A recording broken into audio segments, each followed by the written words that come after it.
तो बच्चों, मैं विवेक पांडे आप सभी का स्वागत करता हूं आपके अपने चैनल पलामू फिजिक्स पॉइंट पर। आज हम लोग स्टार्ट करने जा रहे हैं कम्बिनेशन ऑफ रजिस्टर, जो कि क्लास 10th का एक बहुत ही इंपॉर्टेंट सा टॉपिक है।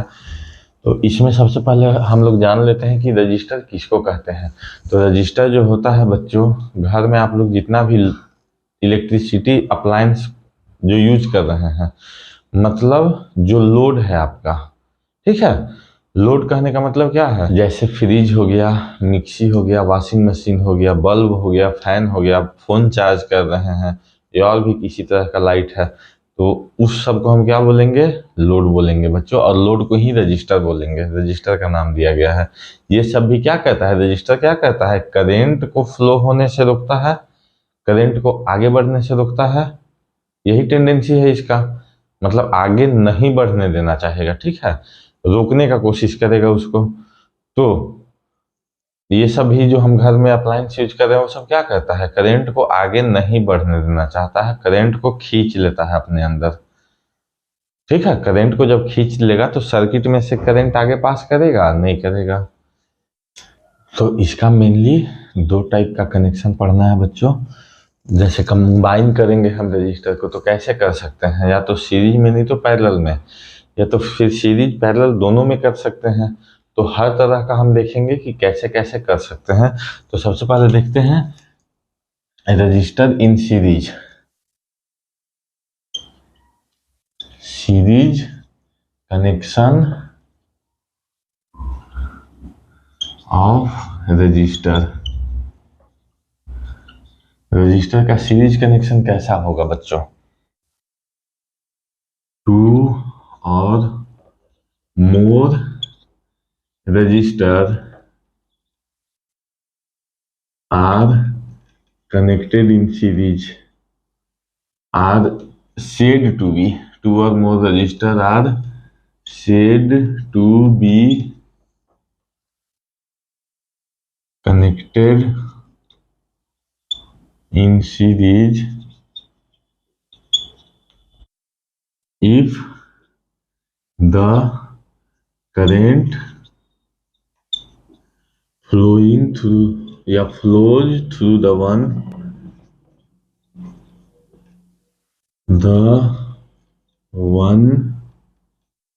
also flow through the rest, also flow through the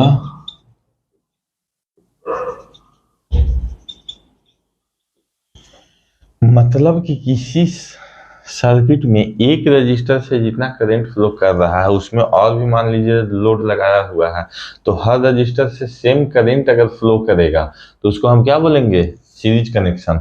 जैसे देखिए इसमें इंड टू इंड किया जाता है कनेक्शन रजिस्टर का, ठीक है। मतलब एक खत्म हुआ दूसरा स्टार्ट होगा, फिर खत्म हुआ दूसरा स्टार्ट होगा।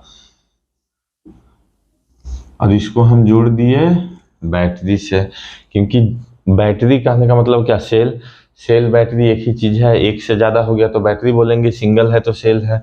इसको पॉजिटिव टर्मिनल बोलते हैं, इसको निगेटिव टर्मिनल बोलते हैं। ये सब तो आप लोग जानते होंगे, बड़ा वाला पॉजिटिव, छोटा वाला निगेटिव। इसके बाद जब तक किसी सर्किट में अगर हमको करंट फ्लो करवाना है तो ये तो मालूम होगा कि पोटेंशियल डिफरेंस जनरेट करना होगा।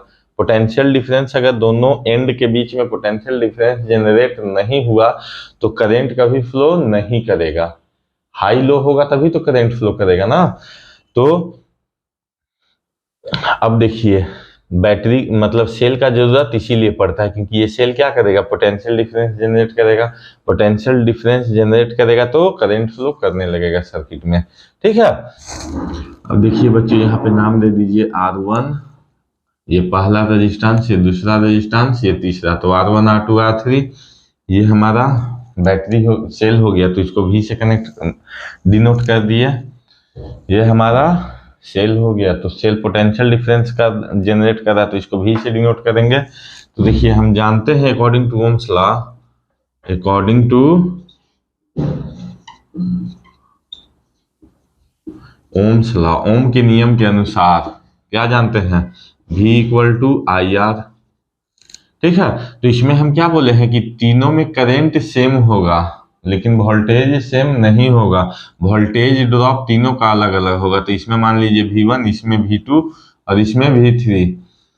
तो V1 इक्वल टू क्या हो जाएगा, IR1, V2 equal to IR2 and V3 equal to IR3। तो टोटल वोल्टेज कितना होगा बच्चों, V equal to I R है ना, टोटल कितना होगा V equal to I R. तो इसको हम लिख सकते हैं आई आर इक्वल टू, देखिए यहाँ V equal to V1 plus V2 plus V3। Total potential difference तो इतना ही होगा, टोटल पोटेंशियल डिफरेंस तो यही रहेगा ना। ये तीन पार्ट में भले ही ब्रेक हो जाए लेकिन टोटल पोटेंशियल डिफरेंस तो भी ही रहेगा। तो V इक्वल टू क्या हो जाएगा, V1 plus V2 plus V3।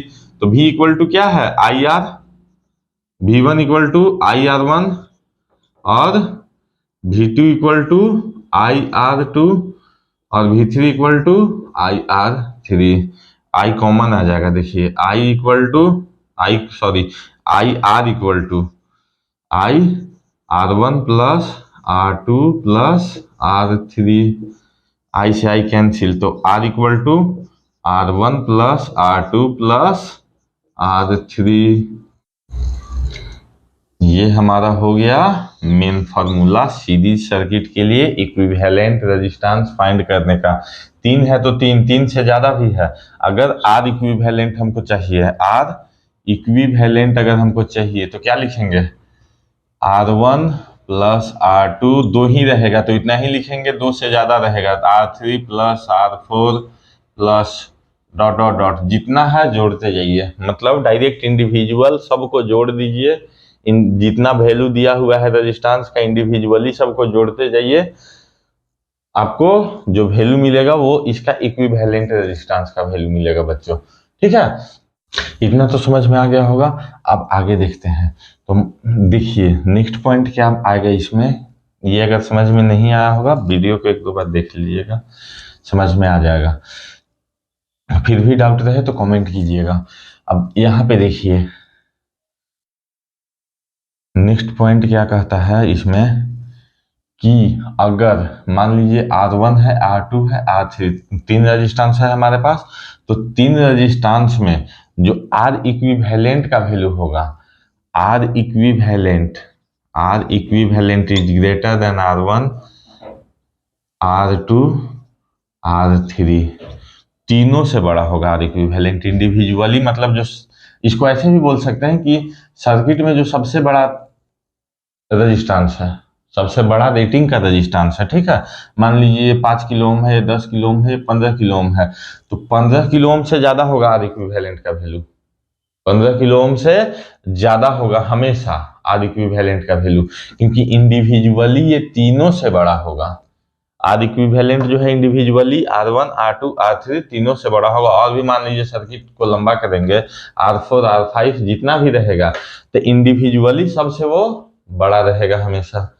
इसके बाद अगर आइडेंटिकल लेते हैं, आइडेंटिकल मतलब तीनों का वैल्यू अगर सेम कर देते हैं, तीनों का वैल्यू अगर मान लीजिए तीनों 5-5 ओम का है, तो आर इक्विवेलेंट कैसे निकालेंगे, आर इक्विवेलेंट बराबर हो जाएगा एन आर। आर इक्विवेलेंट बराबर क्या हो जाएगा, एन आर। जैसे कि देखिए 5-5 ओम का तीन रजिस्टर है, तो एन क्या हो जाएगा 3, और रेजिस्टेंस का वैल्यू कितना है 5, तो 3 इंटू 5 ओम इक्वल टू 15 ओम आ जाएगा डायरेक्ट बच्चों। ठीक है, और नेक्स्ट पॉइंट क्या है बच्चों कि तीन ठो क्या है रेजिस्टेंस, तो तीन गो लोड है, मतलब तो यहाँ मान लीजिए पंखा है, यहाँ बॉल है, यहाँ फ्रिज है, समझे। तो तीनों के रेस्पेक्ट मतलब तीनों के लिए पोटेंशियल डिफरेंस अलग अलग होगा। तीनों के केस में पोटेंशियल डिफरेंस जो है वो अलग अलग होगा। तो ज्यादा किस में होगा, कम किस में होगा, तो जिसमें लोड ज्यादा है उसका पोटेंशियल डिफरेंस ज्यादा होगा, और जिसका लोड कम है उसका पोटेंशियल डिफरेंस कम होगा। समझ में आया। अब हम लोग देखते हैं पैरेलल कॉम्बिनेशन, पैरेलल कनेक्शन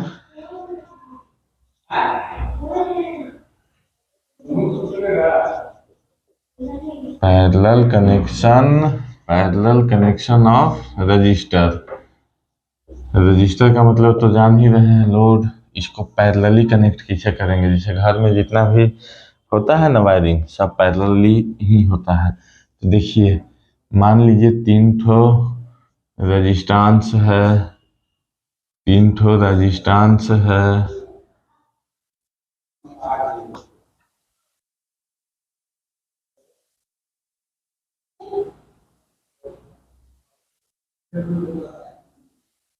तो देखो बच्चों, 3 गो रजिस्टेंस है, तीनों को कैसा कनेक्ट किए हैं? समझ में नहीं आ रहा है? चलो बताते हैं फिर। If register registers are connected in such a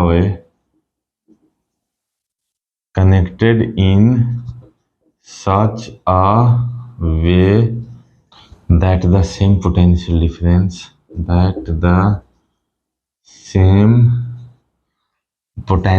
difference gets applied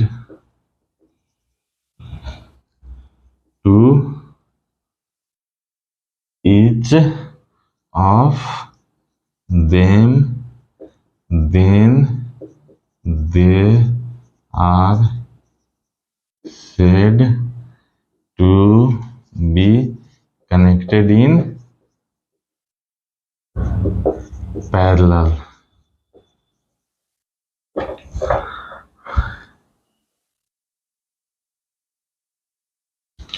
देखिए, रजिस्टर को इस तरह से हम सेट करेंगे कि उसका पोटेंशियल डिफरेंस जो है, पोटेंशियल डिफरेंस तीनों में सेम रहे। और तीनों में इस बार, पिछले बार वोल्टेज का डिस्ट्रीब्यूशन हुआ था, इसमें करंट का डिस्ट्रीब्यूशन होगा। तीनों में करंट अलग अलग फ्लो करेगा, लेकिन पोटेंशियल डिफरेंस तीनों का क्या होगा? सेम रहेगा। समझे? देखिए, मान लीजिए R1, R2, R3, यहां से करंट जा रहा है I, तो I जो है इसमें कितना जाएगा? I1, इसमें गया I2 और इसमें गया I3। यहाँ से तीनों मिलके I वापस आ जाएगा, फिर उसके लिए टेंशन नहीं लेना है, ठीक ना? तो पैरेलल कॉम्बिनेशन किसको कहते हैं? जिसमें पोटेंशियल डिफरेंस जो है हर लोड के लिए, मतलब जैसे बल्ब हम जला रहे हैं ना, तो बल्ब के लिए पोटेंशियल डिफरेंस 220 वोल्ट, अगर हाउस होल्ड का तो नॉर्मली जानते ही होंगे 220 से 240 वोल्ट तक वैरी करता है। तो बल्ब के लिए 220 वोल्ट का पोटेंशियल डिफरेंस अलग रहेगा। फैन चला रहे हैं, फैन के लिए 220 वोल्ट का पोटेंशियल डिफरेंस अलग रहेगा। इसीलिए सबका अलग अलग स्विच होता है, नहीं तो एक ही स्विच से सब चलने लगता। समझे? तो सबके लिए पोटेंशियल डिफरेंस, घर में मान लीजिए फ्रिज चलाना है तो फ्रिज का स्विच अलग रहता होगा, उसके लिए पोटेंशियल डिफरेंस 220 वोल्ट का ही रहेगा। गीजर चलाना है, पानी गर्म करना है मान लीजिए, उसके लिए भी पोटेंशियल डिफरेंस हमको 220 वोल्ट का चाहिए। मतलब हर लोड के लिए पोटेंशियल डिफरेंस सेम होना चाहिए, हर लोड के लिए पोटेंशियल डिफरेंस सेम होना चाहिए। इतना समझ में आया? चलिए देखते हैं। तो according to Ohm's law, according to Ohm's law, Ohm साहब के नियम के अनुसार क्या कहे थे? Ohm's law V equal to I R, V equal to I R. तो I इक्वल टू क्या हो जाएगा? I equal to V by R. कोई दिक्कत? तो I equal to V by R होगा, तो I1 देखिए, I1 क्या हो जाएगा? V by R1। I2 क्या हो जाएगा? V by R2। और I3 क्या हो जाएगा? V by R3। तो टोटल करंट सर्किट में कितना फ्लो कर रहा है? बोले ना कि जितना एनए से जाएगा उतने एनए से बाहर निकलेगा। तो I इक्वल टू कितना? I1 plus I2 plus I3, I1 plus I2 plus I3। तो देखिए करंट कितना जा रहा है? I 3 पार्ट में बटा, I1 plus I2 plus I3, I1 I2 I3 मिल के यही आई तो है ना, हाँ यही आई है ना, I1 I2 I3। यहाँ पे करंट बढ़ेगा तो नहीं, जितना यहाँ से डिस्ट्रीब्यूट हुआ उतना ही रहेगा इधर भी, समझे।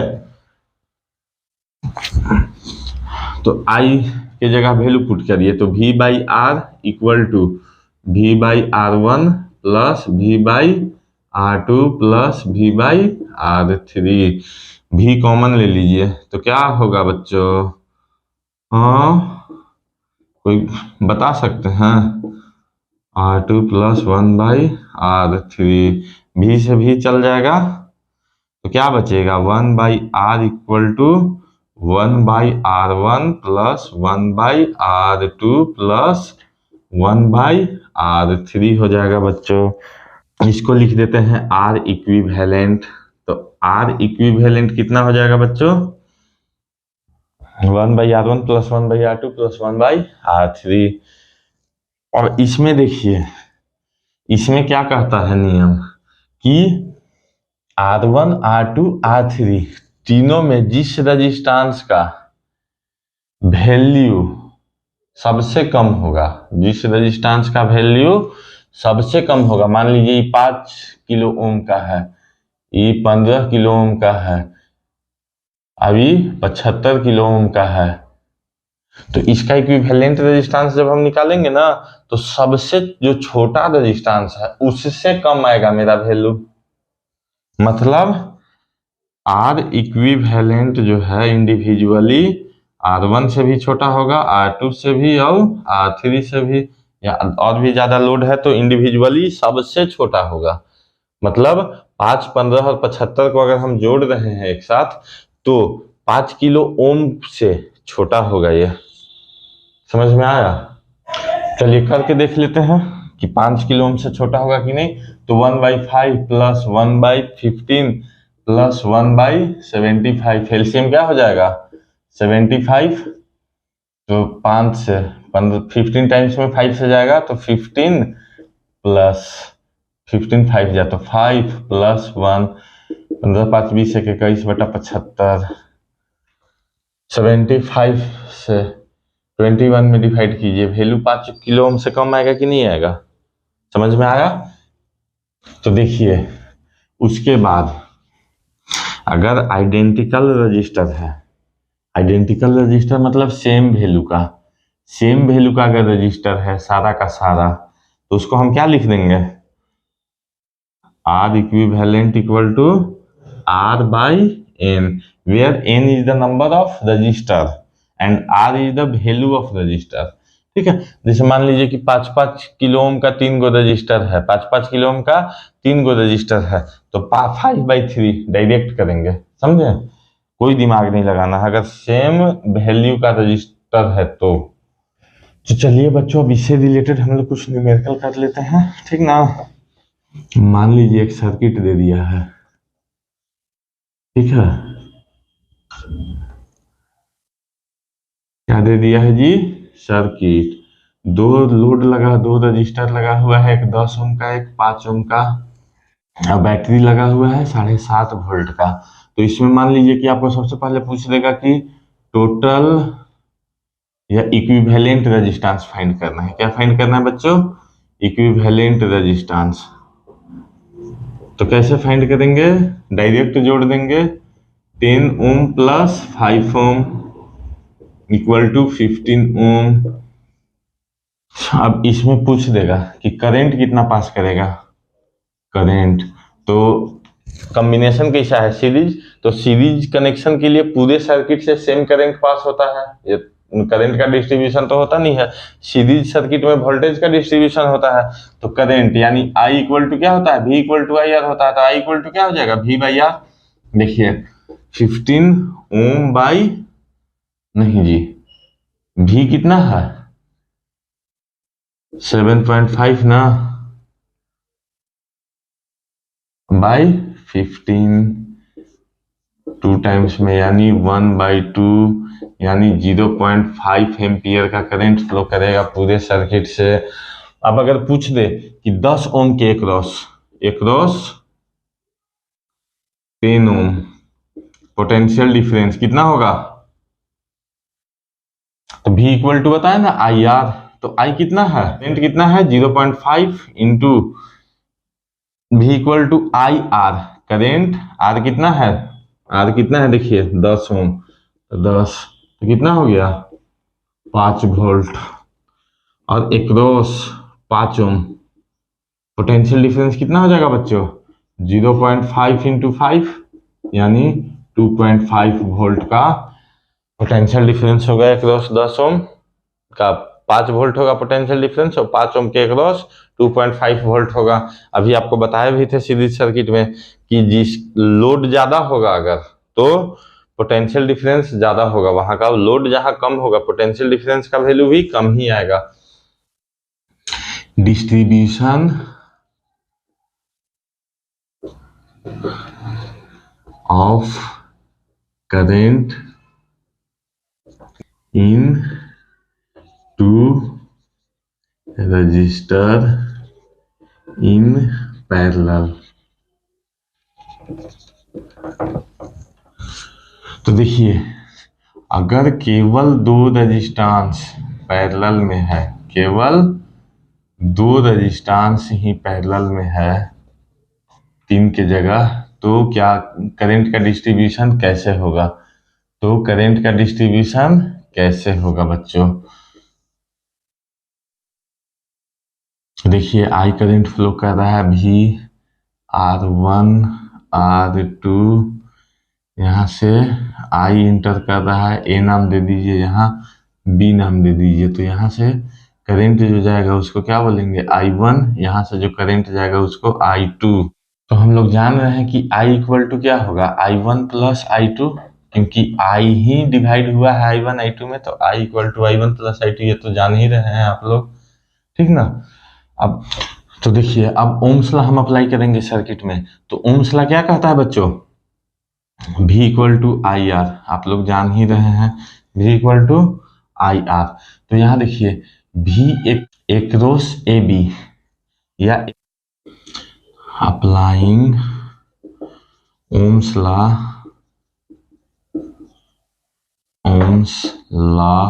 टू R1, तो क्या हो जाएगा देखिए VA minus VB equal to, ये दोनों का जो डिफरेंस होगा उसी को तो पोटेंशियल डिफरेंस बोलेंगे ना, तो VA minus VB equal to I1 R1। उसी तरह R2 के लिए क्या हो जाएगा VA minus VB equal to I2 R2। अब देखिए यहाँ I1 R1 equal to I2 R2 हो गया, LHS इक्वल तो RHS भी इक्वल ही होगा, VA minus VB equal to I1 R1। उसी तरह VA minus VB equal to I2 R2, यहाँ से यहाँ का जो डिफरेंस होगा उसी को तो पोटेंशियल डिफरेंस बोलते हैं ना। तो देखिए यहाँ से अगर हम I1 निकालेंगे तो क्या आएगा I2 R2 बाई R1, और अगर I2 निकालेंगे तो I1 R1 बाई R2। अब इस इक्वेशन में I इक्वल टू क्या होगा I equal to I1 plus I2, तो I1 प्लस I2 के जगह हम I1 के फॉर्म में लिख रहे हैं, तो क्या हो जाएगा I1 R1 बाई R2। तो क्या हो गया बच्चों देखिए I1 R2 plus I1 R1 by R2, यानी कि I equal to I1 R1 plus R2 by R2, ठीक है। इसी तरीका से अगर हम उसमें इक्वेशन में I2 को छोड़ दें और I1 का वैल्यू पुट करें, इसका वैल्यू पुट करें I1 का, तो I1 की जगह क्या हो जाएगा बच्चों, I1 का वैल्यू क्या है I2 R2 by R1 plus I2,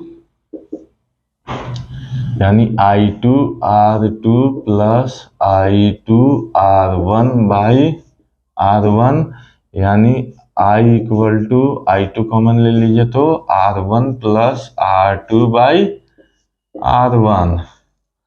अब यहाँ से I2 निकालिए तो I2 इक्वल टू क्या हो जाएगा, I R1 by R1 plus R2। उसी तरह यहाँ से अगर हम I1 निकालें तो I1 इक्वल टू क्या हो जाएगा, I R2 by R1 plus R2। देखिए यहाँ I1 इक्वल टू क्या है, I R2 by R1 plus R2 और I2 बराबर क्या है, I R1 by R1 plus R2। I1 I R2 by I1 I R2 by R1 plus R2 और I2 I R1 by R1 plus R2। यानी कि I1 by I2 अगर हम करें I1 बाई I2 तो देखिए तो क्या आएगा बच्चों, I1 बाई I2 करें तो क्या आएगा, I R2 by R1 plus R2 और I R1 by I R1 by R1 plus R2। इससे ये खत्म, I से I खत्म तो I1 by I2, I1 by I2 equal to क्या आया, R2 बाई R1। ठीक है, I1 by I2 equal to R2 by R1। ये फॉर्मूला है, याद रखिएगा। तो इससे क्या पता चला, current through each resistance, current through each resistance in parallel combination है I1 by I2 equal to R2 by R1 है। कहने का मतलब क्या है कि जितना भी ब्रांच है, हर ब्रांच से अगर करंट फ्लो कर रहा है किसी भी सर्किट में, ठीक है, तो रेजिस्टेंस का इन्वर्सली प्रोपोर्शनल होगा, I1 by I2 equal to R2 by R1। ठीक है, अब इस फॉर्मूला का यूज करके हम एक न्यूमेरिकल बना लेते हैं। अगर डाउट होगा तो क्लियर हो जाएगा न्यूमेरिकल के बाद। देखिए मान लीजिए इसका 10 ओम का रेजिस्टेंस है, नीचे 20 ओम का रेजिस्टेंस है, पैरेलली कनेक्टेड है। ये I जो जा रहा है इसका वैल्यू है I equal to 6 ampere, I equal to 6 ampere, voltage drop नहीं दिया हुआ है। और हमसे करंट पूछ दे दोनों रजिस्टर के अक्रॉस कि यहाँ पे कितना करंट फ्लो कर रहा है, यहाँ पे कितना करंट फ्लो कर रहा है। ठीक है, वोल्टेज नहीं दिया हुआ है, करंट टोटल दिया हुआ है 6 एम्पियर का, पूरे सर्किट से करंट फ्लो कर रहा है। 10 ओम का रजिस्टर है, 20 ओम का रजिस्टर है, पैरेलली कनेक्टेड है। तो देखिए I1 क्या हो जाएगा, I1 इक्वल टू, फॉर्मूला देखिए, I1 equal to IR2 by R1 plus R2, यानी IR2 कितना हो गया, I कितना है 6 एम्पियर है, 6 एम्पियर। उसके बाद R2 कौन है, नीचे वाला है R2, ऊपर वाला है R1, तो R2 यानी 20 बाई 10 प्लस 20 यानी 20 इंटू 6, तो कितना हो जाएगा 120 बाई 30 यानी 4 एम्पियर, 30 चौका 120। ठीक है, 4 एम्पियर का करंट फ्लो करेगा 10 ओम वाले रजिस्टर से I1 से। तो I2 कितना हो जाएगा बच्चों, वो तो डायरेक्ट भी आप लोग बता सकते हैं कि 4 एम्पियर जब इसी में चल गया तो इसमें कितना जाएगा 2 एम्पियर, 6 एम्पियर ही है ना टोटल। ठीक है, लेकिन फाइंड करके देख लेते हैं। तो I2 इक्वल टू क्या है formula, IR1 by R1 plus R2।